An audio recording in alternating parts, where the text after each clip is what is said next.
I knew I wasn't crazy when I noticed the pattern between college, Greek fraternities, and sororities, and selling out. And now I see I'm not the only person that sees it. Because in 1947, Dr. Martin Luther King Jr., he recognized something awful about black men and women that were seeking college degrees even back then. Then we fast forward to 2011, Dr. Ali Chambers, he even acknowledges it. And before you accuse me of hating or anything like that, just know this is about observable cause and effect. Nothing more, nothing less. And the education that's being received at these colleges, they seem to have a direct effect on the relationships between black people as well as the black community as a whole. And that leads to two questions: how and why? And that's where Dr. King and Dr. Chambers comes in.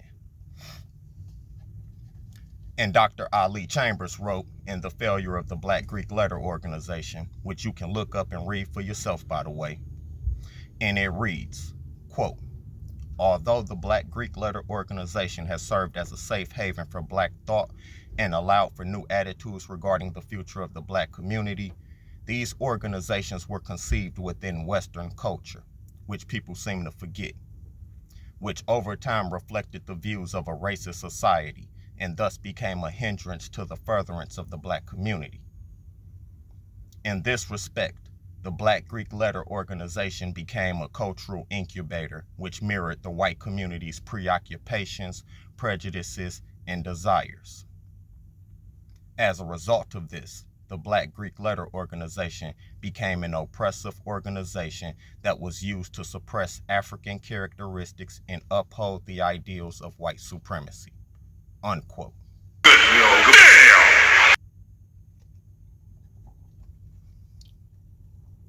And the only reason people like Steve Harvey, D.L. Hughley, and Ricky Smiley are going so hard for Kamala Harris is because that's their Divine Nine Boule sister.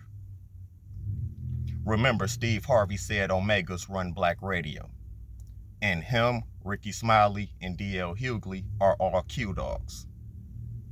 And their only goal at this point is to get an AKA in office to brag about a Boule member becoming the president of the United States. Nah, I'm straight. Black America needs to have an honest discussion about the ungodly selfishness of the Boule and the so-called Divine Nine one day. We really do. Now let's tie what Dr. King had to say when he wrote The Purpose of Education. Again, you can look it up and read it for yourself. And it reads, quote, "I too often find that most college men have a misconception of the purpose of education. Most of the brethren think that education should equip them with the proper instruments of exploitation so they can forever trample over the masses. Still, others think that education should furnish them with noble ends rather than means to an end."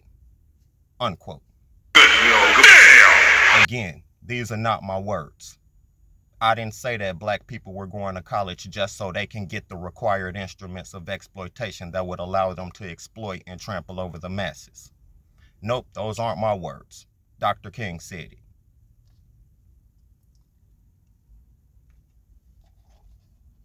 And when you factor in fraternities and sororities, which come with the college experience, you'll see that what Dr. King said in 1947 is exactly what Dr. Chambers said in 2011. So both of these men have identified a connection between college, Greek fraternities and sororities, and selling out. And it's not like we don't know this already, but it became crystal clear these past few months. There hasn't been one revolutionary think tank. That BET Men's Summit was proof of it. It wasn't nothing but DNC talking points. We don't have any Johnny Cochrans or Thurgood Marshalls, no push for reparations, nothing. Just the advancement of feminism, including abortion, LGBTQ, BQT, ABC, whatever, and immigration, which explains Kamala's black base, which is basically the Divine Nine and the rest of the Black Boule crowd. You can even throw in a number of black immigrants, and that's it. because she lost Black Americans in large numbers back in 2019 when she told us that she'll never do anything specifically for Black people.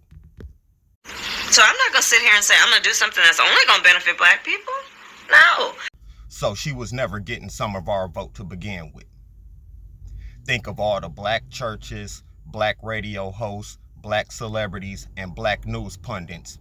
They all made deals with the system to keep Black people in check or distracted with false hope and word salads. In return, they get some status or riches in the system as long as they act like guard dogs, which they've been doing a great job at. They've always been a part of the problem when it comes to Black American progress.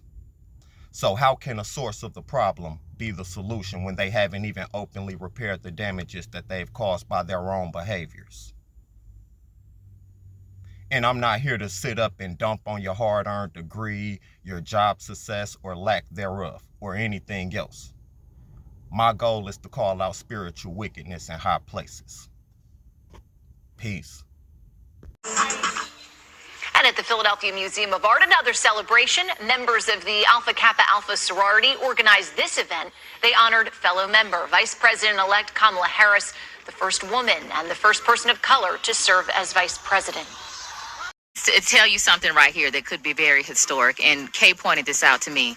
If Kamala Harris is elected, she would be sworn in. She could be sworn on in MLK Day by the first Black Supreme and Court possibly by justice. Ketanji Brown Jackson. Yeah. Wow. Does Stop that it. not give you chills? Come on Stop now. it, Does that not send Maria. just make your whole body vibrate? Maria, Oh my I can go gosh. deeper than that. You got a member of Delta Sigma Theta Sorority Incorporated reading in a member of Alpha Kappa Alpha Sorority Incorporated into the damn White House. What's wrong with y'all? Come on, man.